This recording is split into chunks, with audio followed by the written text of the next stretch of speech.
Welcome, everybody, to Love and Wedding Chronicles. Today we have Tallulah Sulis, is a renowned somatic sex therapist. Welcome, Tallulah. Thank you so much for having me. Excited to be here. Likewise, thank you. So, Tallulah, you are a sex educator, a filmmaker for over 20 years. You've been featured in podcasts, TV shows, and books such as the New York Times bestseller, The 4 Hour Body, Playboy TV, and Penn and Teller. Based out in Newport Beach with your private practice, which is therapy in bed. So we're going to get right into it. What is the most important aspects to having an amazing sex life? Well, I would actually say, surprisingly enough, communication is one of the most important aspects. It is vital. It's like foundational to an amazing sex life and intimate life.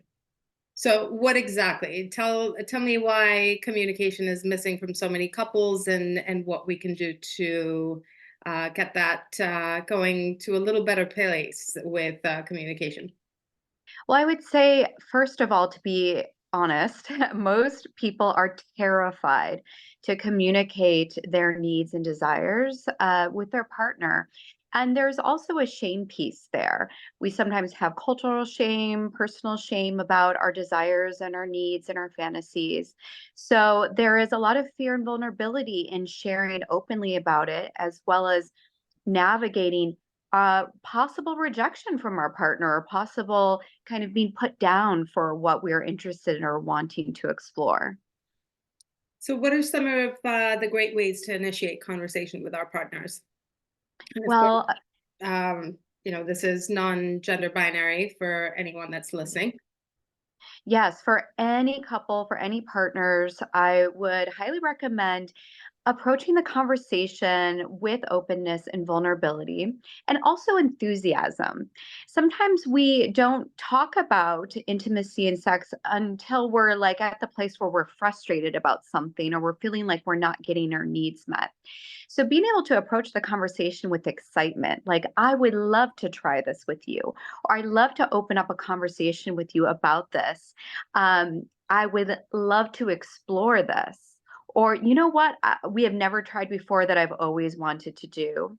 Or being inquisitive about your partner first as well. Like, I'm so curious what you are really interested in. I'm curious about what you desire. I love when we do this. This is something I would love more of.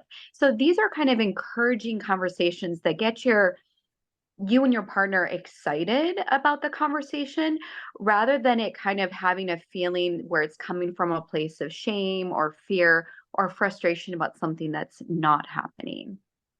And what would you say is erotic communication versus, just telling your partner the needs that you may have or the things that you want to explore? Tell us more.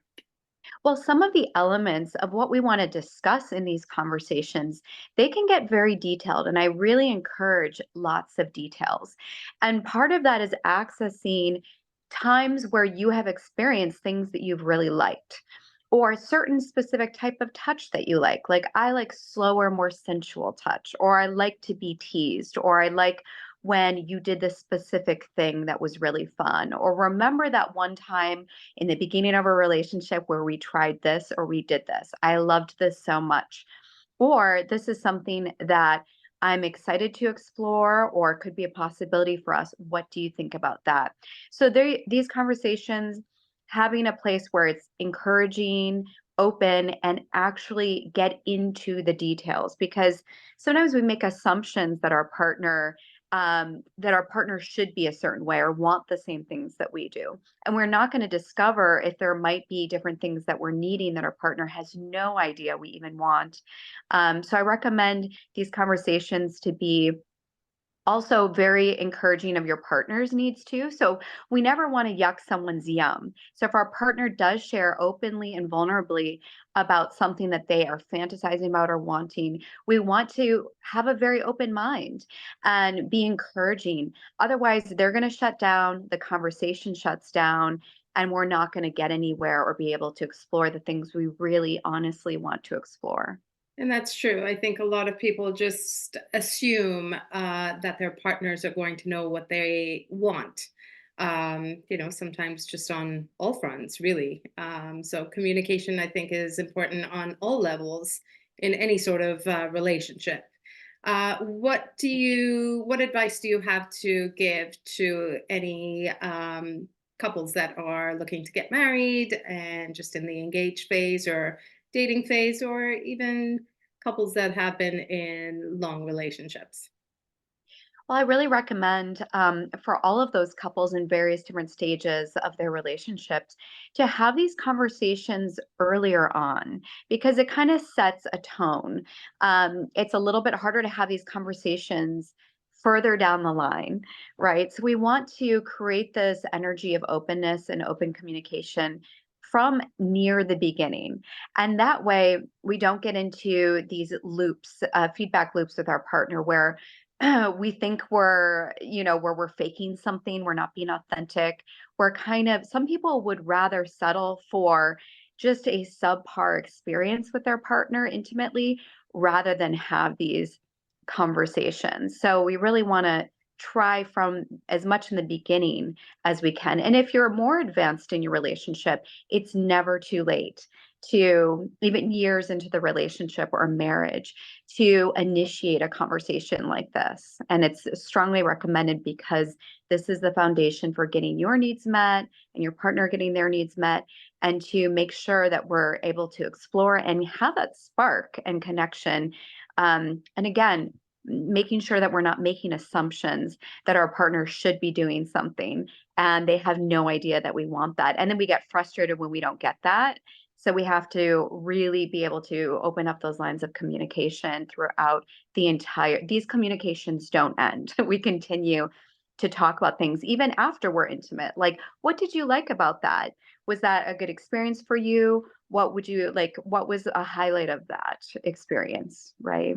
And I think you touched briefly on the cultural differences that may affect the communication aspect of it, where it's just shut down almost. How would you address something like that? So that can be challenging when the conversation is shut down or it's never been had or it's deemed as taboo or culturally unacceptable to be going into details or talking in detail about sexuality and intimacy. And so in that case, I recommend taking some baby steps too. The baby steps can look like, saying something like, I would love and be curious to know, some things that you want to experience or try, or what have you appreciated about our intimacy. I would like to open up this communication. I know we don't talk about this or we haven't before, but I think this could be really great for us and bring us closer. And sometimes that key is to say, I think this will bring us closer because that speaks to all of the intimacy needs that we really have at the end of the day that we might not even know that we need. So that's an encouraging aspect about this is that this is going to bring us closer together as a couple ultimately. So, and also stating that you are wanting to be open minded in the conversation that creates safety. So, we want to create safety in the conversation, take baby steps, maybe with some more general questions, and then we can kind of feel into how this feels good for us to talk like this. I feel closer to my partner and I'm going to be getting more of my needs met. Absolutely, that definitely helps. Any closing comments or questions that you may have for me? Ooh, questions for you? Sure, why not? Ooh, I would love to know what is something that you feel is one of like the biggest obstacles to communication with, some of the newlyweds that you are, working with. Well, I think we pretty much focus on the wedding planning aspect of it all, and really getting to know them on that front with making sure that their wedding dreams come true. But I think on the relationship aspect, this could be helpful for what they're looking to start as far as a strong bond between each other, and obviously creating that strong communication. I think from the get go. A lot of people misunderstand intimacy for just the bedroom. It's really not. It, like you said, it starts with communication. And I think communication definitely goes into every aspect of the relationship. not just the bedroom. So I think you touching on that definitely does help to understand it better. Yeah, and I'm sure you've noticed certain couples have better sort of communication bonds and intimacy just in the way that they approach their wedding and working with their wedding together. So it kind of, as you said, shows up in all aspects of the relationship. Absolutely. Well, in closing, I know that we are doing another podcast with Tallulah soon. Topics to be determined, but more than likely, we are going to explore Tantra and deeper intimacy, embodied connection. Is that correct? Yes, that is correct. Looking Excellent. forward to it. Thank you. Well, I appreciate your time today. Everybody, thank you for joining us at Love and Wedding Chronicles with Tallulah Sulis. Thank you. Thank you. Have a good one.